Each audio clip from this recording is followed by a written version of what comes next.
한국이 이렇게 대단한 나라인 줄 몰랐어요. 전 세계가 한국에 미쳐가고 있다고요. CNN 뉴욕 본사의 회의실. 한 젊은 여성 프로듀서가 흥분된 목소리로 동료들과 대화를 나누고 있습니다. 그녀의 손에는 한류 관련 데이터와 차트가 가득한 태블릿이 들려 있는데요. 대체 무슨 일이 있었길래 CNN 최연소 수석 프로듀서가 이렇게 들떠 있는 걸까요? 한국의 어떤 점이 이토록 그녀를 흥분하게 했는지 오늘의 이야기 지금 시작합니다. 잠깐만요.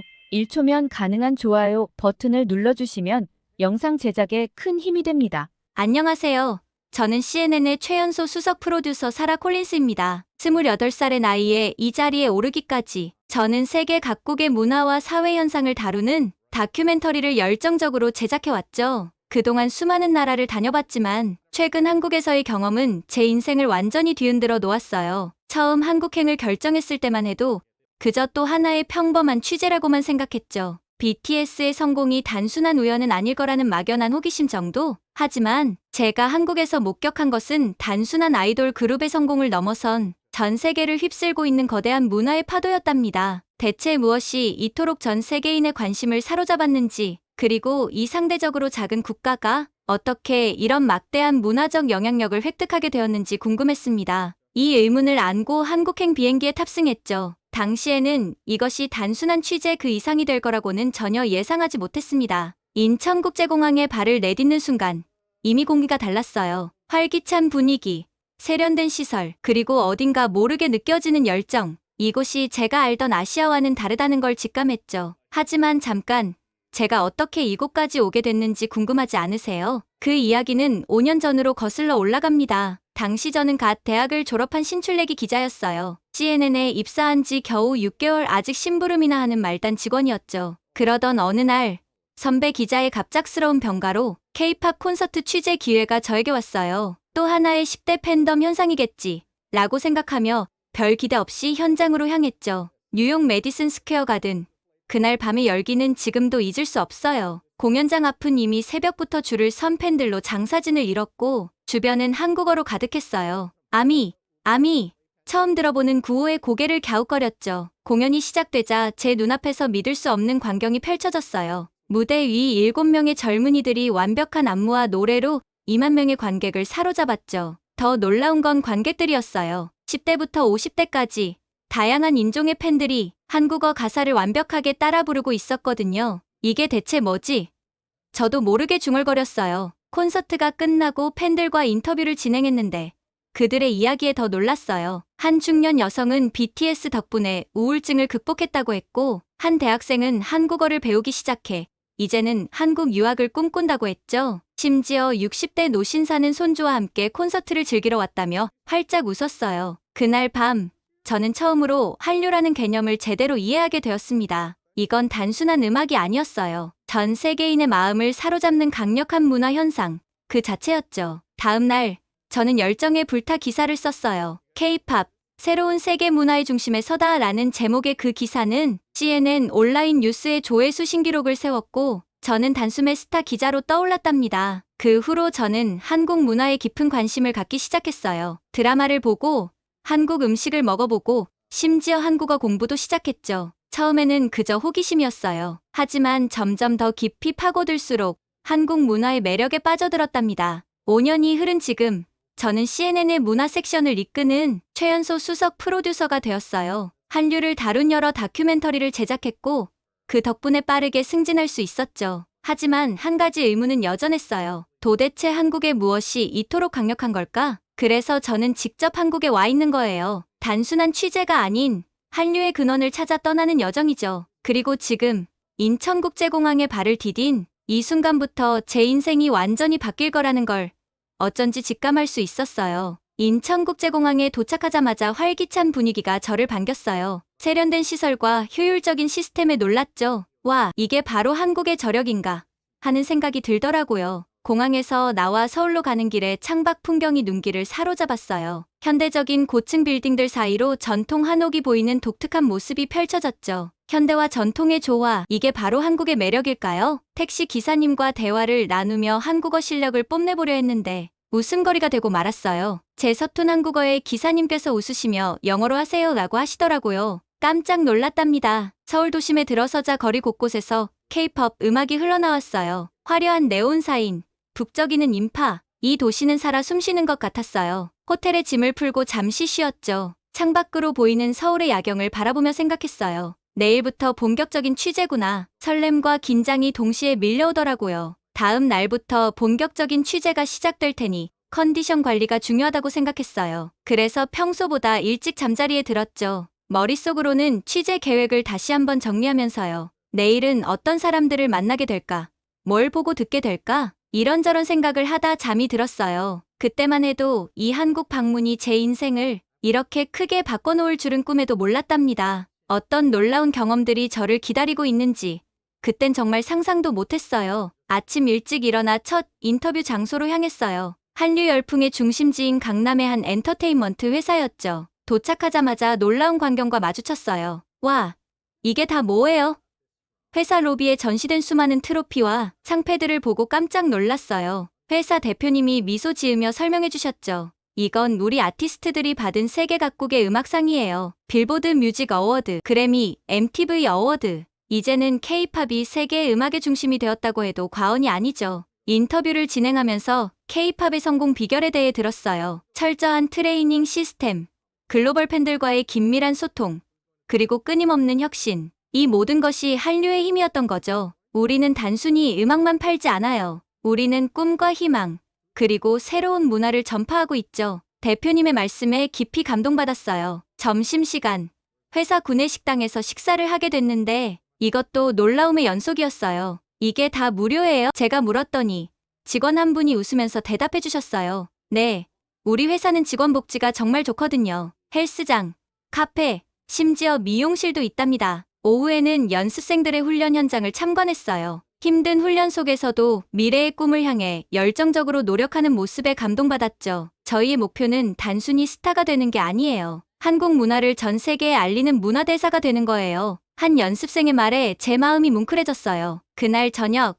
회사 옥상에서 서울의 야경을 바라보며 생각에 잠겼어요. 이게 바로 한류의 힘이구나. 열정, 혁신, 그리고 문화에 대한 자부심. 호텔로 돌아와 오늘 취재 내용을 정리하면서 가슴이 벅차올랐어요. 한국의 소프트 파워가 어떻게 세계를 사로잡고 있는지 직접 목격한 거죠. 내일은 또 어떤 놀라운 발견들이 저를 기다리고 있을까요? 한국 문화의 매력에 점점 더 빠져들고 있는 제 모습을 발견하며 다음 날이 정말 기대됐답니다. 다음 날 아침, 저는 유명 대학 한국어학당을 찾았어요. 전 세계에서 온 학생들이 한국어를 배우는 현장을 직접 취재하기 위해서였죠. 건물에 들어서자마자 활기찬 분위기에 압도됐어요. 복도를 걷는 동안 여러 나라 말이 들려왔지만 모두가 한국어로 대화하려 노력하는 모습이 인상적이었죠. 한국어학당의 지원자가 얼마나 되나요? 제가 담당 교수님께 물었어요. 믿기 힘드시겠지만 작년에는 40명 모집에 10만 명이 지원했어요. 5분 만에 마감됐죠. 저는 놀라움을 감출 수 없었어요. 와, 그렇게나 인기가 많아요? 교수님은 미소를 지으며 말씀하셨어요. 네, 최근 4년간 지원자가 400% 증가했답니다. 한류의 영향이 크죠. 수업을 참관하면서 학생들의 열정을 직접 목격할 수 있었어요. 다양한 연령대의 학생들이 한국어를 배우고 있었죠. 점심시간에 몇몇 학생들과 이야기를 나눌 기회가 있었어요. 한 러시아 유학생이 말했죠. 한국어는 정말 매력적이에요. 존댓말 문화부터 의성어, 의태어까지 새로운 세상이 열리는 것 같아요. 프랑스에서 온 학생은 이렇게 말했어요. 처음에는 K-팝 때문에 관심을 갖게 됐어요. 그런데 배우면 배울수록 한국 문화에 더 깊이 빠져들게 되네요. 이제는 김치 없이는 못 살 것 같아요. 그들의 이야기를 들으며 한국어가 단순한 언어, 그 이상의 의미를 가지고 있다는 걸 깨달았어요. 그것은 문화이자 새로운 세계관이었던 거죠. 오후에는 한국어 말하기 대회를 참관했어요. 주제는 내가 생각하는 한국의 매력이었는데 학생들의 발표를 들으며 한국의 매력이 얼마나 다양한지 새삼 깨달았죠. 미국에서 온 학생의 발표가 특히 기억에 남아요. 한국어의 어휘량이 정말 놀라워요. 고유어, 한자어, 외래어까지 다양한 단어들이 공존하고 있어요. 이런 풍부함이 한국어의 큰 매력 중 하나라고 생각해요. 일본 학생은 이렇게 말했죠. 한국어를 배우면서 한글의 과학성에 놀랐어요. 세종대왕님의 창의성과 실용성이 정말 대단하다고 생각해요. 그날 저녁, 호텔로 돌아와 취재 내용을 정리하면서 생각했어요. 한국어가 이렇게 매력적이라니, 이게 바로 한류의 또 다른 원동력이구나. 한국어의 인기 비결을 조금은 이해할 수 있었어요. 그것은 단순히 트렌디한 문화 때문만은 아니었죠. 언어 자체의 깊이와 아름다움, 그리고 그 안에 담긴 문화적 가치가 전 세계 사람들의 마음을 사로잡고 있었던 거예요. 그러다 문득 한 가지 생각이 들었어요. 내가 한국에 있는 동안 한국말을 전혀 못한다면 그건 좀 무례한 일이 아닐까. 그래서 저는 그 자리에서 바로 결심했죠. 최소한의 기본적인 한국어는 익혀야겠다고요. 잠들기 전 스마트폰 앱으로 한국어 기초를 벼락치기 시작했어요. 안녕하세요.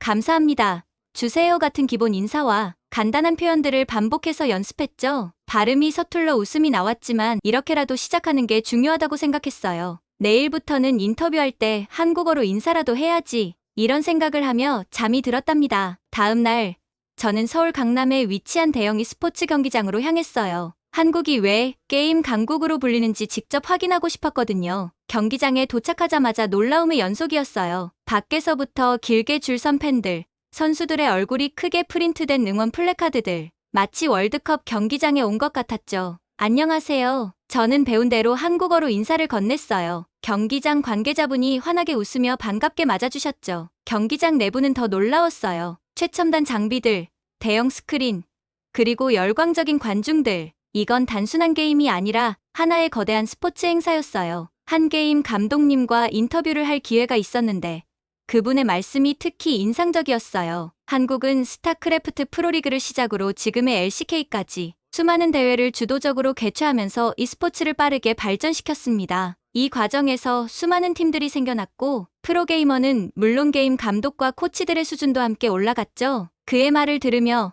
한국의 e스포츠가 어떻게 이렇게 빠르게 성장할 수 있었는지 이해가 되기 시작했어요. 경기 중간에 잠깐 밖으로 나가 팬들과 이야기를 나눌 기회가 있었어요. 한 외국인 팬이 말하더라고요. 한국 선수들의 실력은 정말 믿을 수 없을 정도예요. 전략 게임은 물론이고 심지어 FPS 장르에서도 말도 안 되는 실력을 보여주고 있어요. 솔직히 좀 무서울 정도예요. 그 말을 듣고 깜짝 놀랐어요. 한국의 게임 실력이 이렇게까지 세계적으로 인정받고 있다니 말이에요. 경기가 끝나고 한 해설자와 이야기를 나눌 기회가 있었어요. 그분이 흥미로운 분석을 해주셨죠. 한국인들이 게임을 잘하는 이유요? 올림픽에서 우수한 성적을 보인 사격과 양궁처럼 게임도 집중력과 타이밍을 필요로 하는 종목이에요. 한국인들은 이런 능력에 특화되어 있죠. 그래서 게임에서도 높은 실력을 보여주는 겁니다. 이 말을 듣고 저는 한국의 게임 문화를 새로운 시각으로 바라보게 되었어요. 단순한 오락이 아니라 국가적 특성과 재능이 결합된 결과물이라는 생각이 들었죠.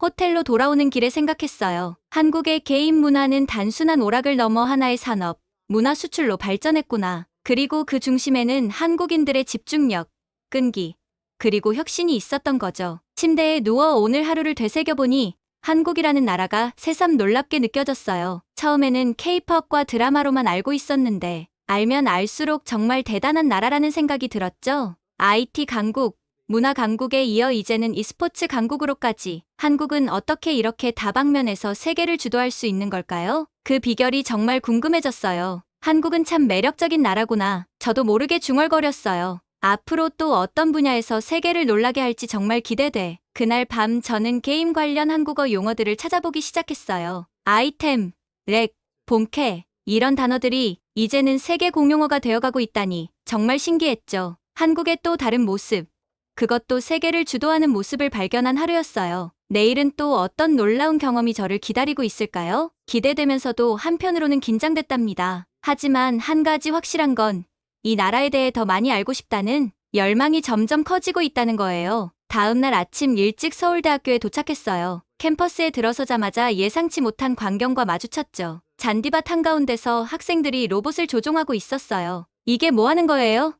저도 모르게 물었죠. AI 로봇 축구 대회 준비 중이에요. 한 학생이 대답했어요. 우리가 개발한 AI로 로봇을 조종해 축구를 하는 거죠. 캠퍼스 투어를 시작했는데 제가 상상했던 것과는 전혀 달랐어요. 도서관 대신 스타트업 센터로 향했죠. 여기서 학생들이 창업을 준비해요. 안내하는 교수님이 말씀하셨어요. 작년에만 50개의 스타트업이 탄생했답니다. 한 학생 창업팀을 만났는데 그들의 아이디어가 놀라웠어요. 우리는 음식물 쓰레기로 바이오 플라스틱을 만들고 있어요. 곧 세계 시장에 도전할 거예요. 점심시간, 구내 식당에서 또 다른 놀라운 광경을 목격했어요. 학생들이 자신들이 개발한 앱으로 주문하고 있었죠. 우리가 만든 AI 추천 시스템이에요. 한 학생이 자랑스럽게 말했어요. 알레르기, 영양 균형까지 고려해 최적의 메뉴를 추천해줘요. 오후에는 글로벌 챌린지 센터라는 곳을 방문했어요. 여기서 학생들은 세계의 문제를 해결하는 프로젝트를 진행하고 있었죠. 우리 팀은 아프리카 물 부족 문제 해결을 위한 저비용 정수 시스템을 개발 중이에요. 한 학생이 열정적으로 설명했어요. 해가 질 무렵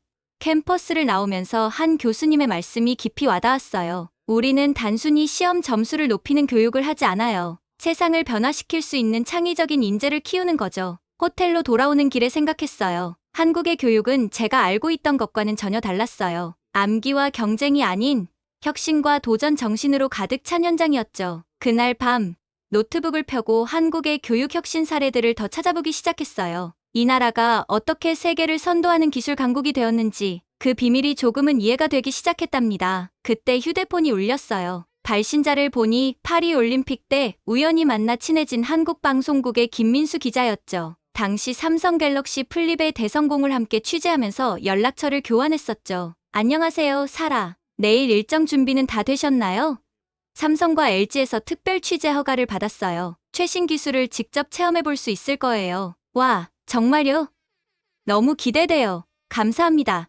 김 기자님, 아침 일찍 호텔 로비에서 김민수 기자를 만났어요. 오늘은 그와 함께 삼성과 LG를 방문하기로 한 날이었죠. 파리 올림픽 때 우연히 만나 친해진 그는 이번 취재의 든든한 파트너였어요. 파리 올림픽 때 삼성 갤럭시 플립의 인기가 어마어마했다면서요?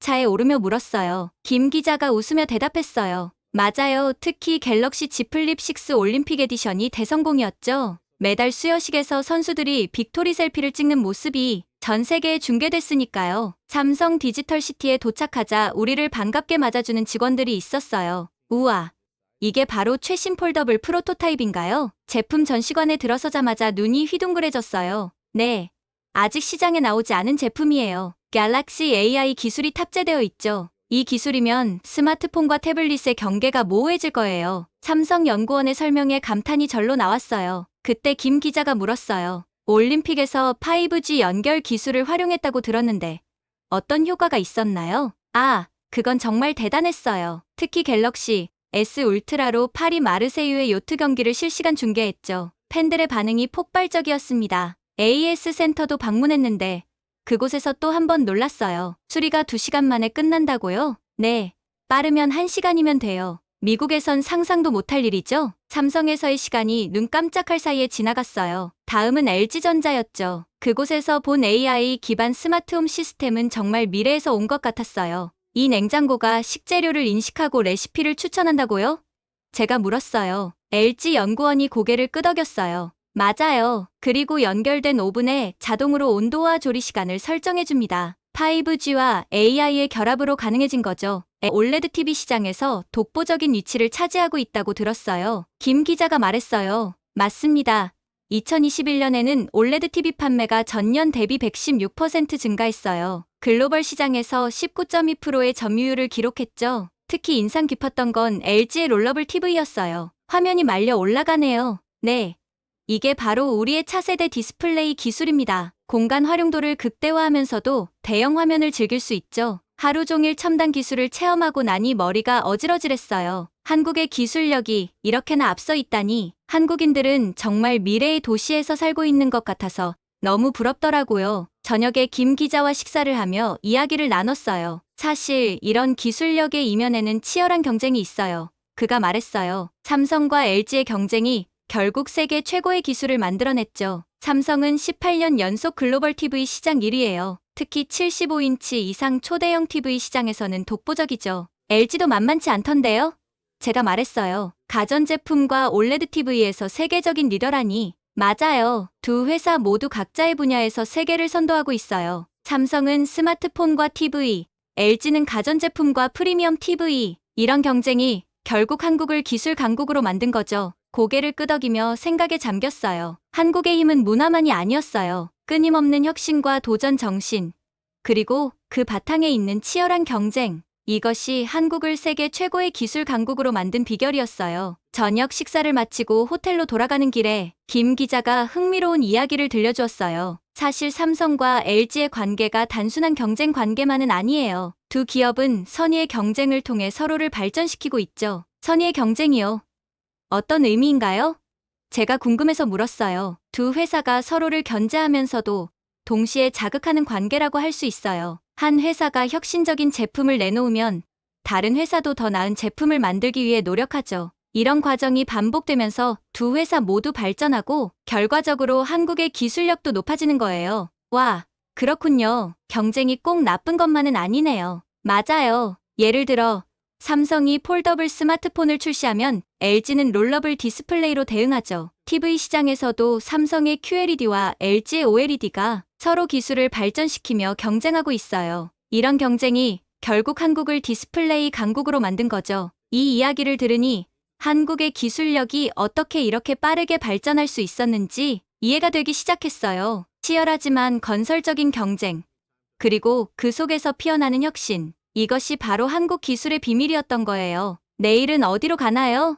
김 기자에게 물었어요. 내일은 한국 문화의 핵심, 한식을 취재하러 갈 거예요. 음식으로 세계를 정복하는 한국의 비밀을 파헤쳐 볼까요? 그 말에 입안에 침이 고였어요. 와, 정말 기대돼요.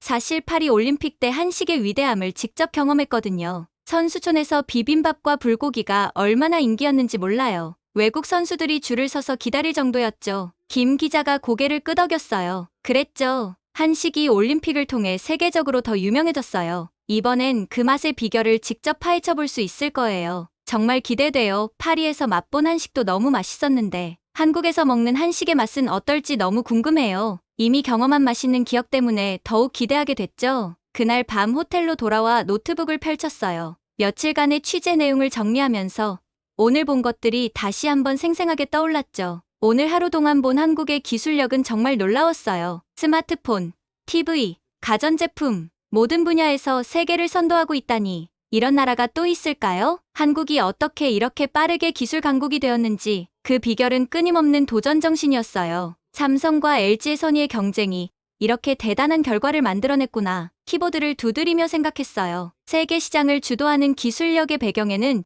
이런 특별한 기업 문화가 있었던 거야. 서로를 밀어붙이면서도 함께 성장하는 모습이 정말 인상적이었어. 취재 내용을 정리하다 보니 어느새 시간이 훌쩍 지나 있었어요. 하지만 피곤함보다는 설렘이 더 크게 다가왔죠. 내일은 한식을 취재한다는 생각에 벌써부터 입에 침이 고였거든요. 내일은 또 어떤 놀라운 한국의 모습을 보게 될까? 이런 생각을 하며 침대에 누웠는데 기대감에 쉽게 잠들 수 없었어요. 한국의 기술, 그리고 이제 곧 만나게 될 한식의 세계. 이 나라는 정말 끝없는 놀라움의 연속이었죠. 설레는 마음을 안고 천천히 눈을 감았답니다. 아침 일찍 김민수 기자와 만나 서울의 유명 전통시장으로 향했어요. 오늘의 미션은 한국 음식 문화의 진수를 경험하는 것이었죠. 준비되셨나요? 오늘은 미각의 여행이 될 거예요. 김 기자가 웃으며 말했어요. 시장에 들어서자 활기찬 분위기와 함께 온갖 향신료와 음식 냄새가 코를 자극했어요. 우와, 이게 다 뭐예요? 제가 물었어요. 이건 김치예요. 한국의 대표 발효 식품이죠. 저기 보이는 건 된장, 고추장, 모두 한국 요리의 기본이에요. 우리는 시장 구석구석을 돌아다니며 다양한 한국 음식을 맛보기 시작했어요. 떡볶이, 순대, 파전, 하나같이 입안에서 폭발하는 맛이었죠. 이렇게 다양한 맛이 어떻게 한 나라에 있을 수 있죠? 저도 모르게 감탄이 나왔어요. 김 기자가 설명해 주었어요. 한국은 사계절이 뚜렷해서 계절마다 다른 재료를 사용해요. 그리고 발효 문화가 발달해 음식의 깊이를 더하죠. 점심으로는 한식의 정수, 한정식을 체험했어요. 20가지가 넘는 반찬들이 테이블을 가득 채웠죠. 이게 바로 한국의 밥상 문화예요. 김 기자가 말했어요. 음식을 함께 나누는 것이 한국인의 정을 보여주는 방식이죠. 오후에는 현대적인 한식을 경험하기 위해 강남의 퓨전 한식당을 찾았어요. 전통 요리에 현대적 터치를 더한 음식들이 놀라웠죠. 한식이 이렇게 세련될 수 있다니 제가 감탄했어요. 맞아요. 이런 혁신적인 접근이 한식의 세계화에 큰 역할을 하고 있어요. 저녁, 우리는 서울의 밥 문화를 체험하기 위해 포장마차로 향했어요. 좁은 골목에 줄지어 선 포장마차들, 그리고 술잔을 기울이며 대화하는 사람들의 모습이 인상적이었죠. 이게 바로 치맥 문화예요. 김 기자가 설명했어요. 치킨과 맥주를 즐기는 한국의 독특한 문화죠. 포장마차 주인 아주머니가 우리에게 서비스로 떡볶이를 내어주셨어요. 이게 바로 한국의 정이에요. 김 기자가 말했어요. 낯선 이에게도 따뜻함을 베푸는 마음이죠. 그 순간 저는 한국 음식이 단순한 먹거리가 아니라는 걸 깨달았어요. 그것은 문화였고 역사였으며 무엇보다 사람들의 마음이었죠. 호텔로 돌아오는 길, 김 기자가 물었어요. 오늘 하루 어떠셨나요? 정말 놀라웠어요. 제가 대답했죠. 한국 음식을 통해 한국인의 마음을 느낄 수 있었어요. 이게 바로 한식이 세계인의 마음을 사로잡는 비결인 것 같아요. 일주일간의 취재가 끝나고 김 기자와 작별 인사를 나누는 시간이 왔어요. 그동안의 도움에 감사 인사를 전하는데 김 기자가 갑자기 선물을 건넸어요. 이건 한국 전통 기념품이에요. 우리나라의 정을 기억하셨으면 해서요. 김 기자의 따뜻한 미소에 가슴이 뭉클해졌어요. 하지만 동시에 준비한 선물이 없어 너무 미안했죠. 김 기자님, 정말 감사해요. 제가 선물을 준비하지 못해 죄송해요. 아니에요.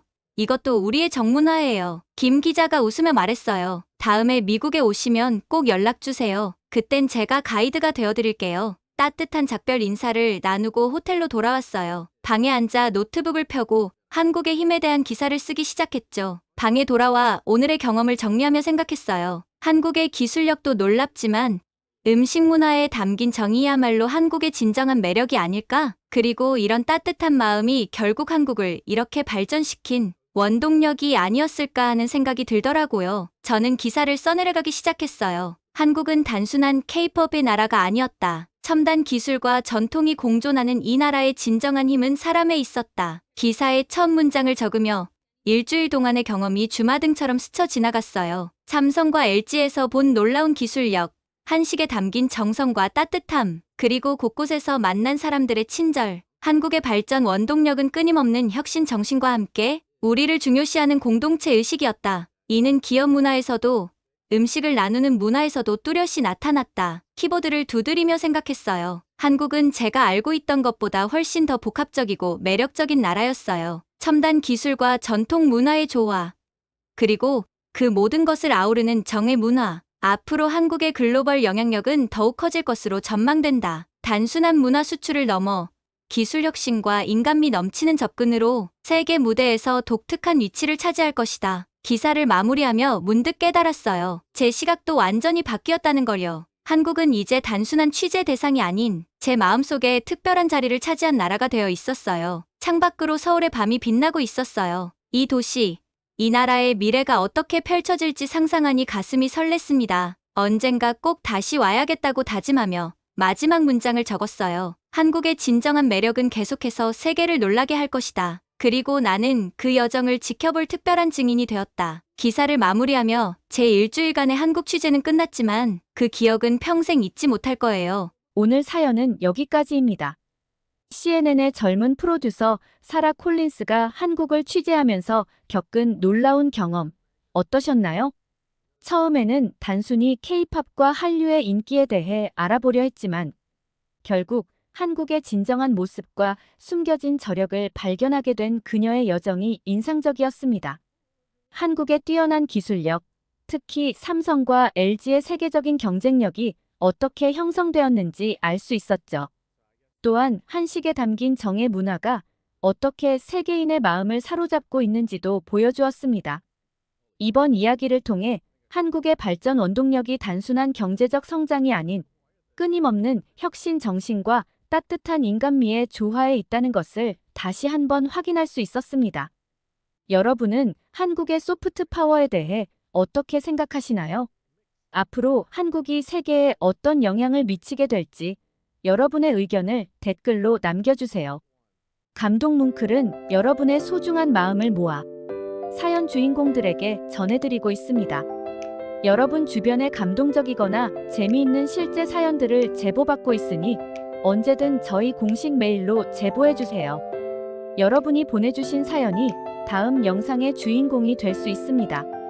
오늘 들려드린 사연이 마음에 드셨다면 구독과 좋아요 눌러주시고 주변 분들과도 공유해주세요. 여러분의 작은 관심과 응원이 더욱 좋은 콘텐츠를 만드는데 큰 힘이 됩니다. 이상 감동 뭉클이었습니다. 끝까지 시청해주셔서 감사합니다. 다음에 더 감동적인 사연으로 찾아뵙겠습니다.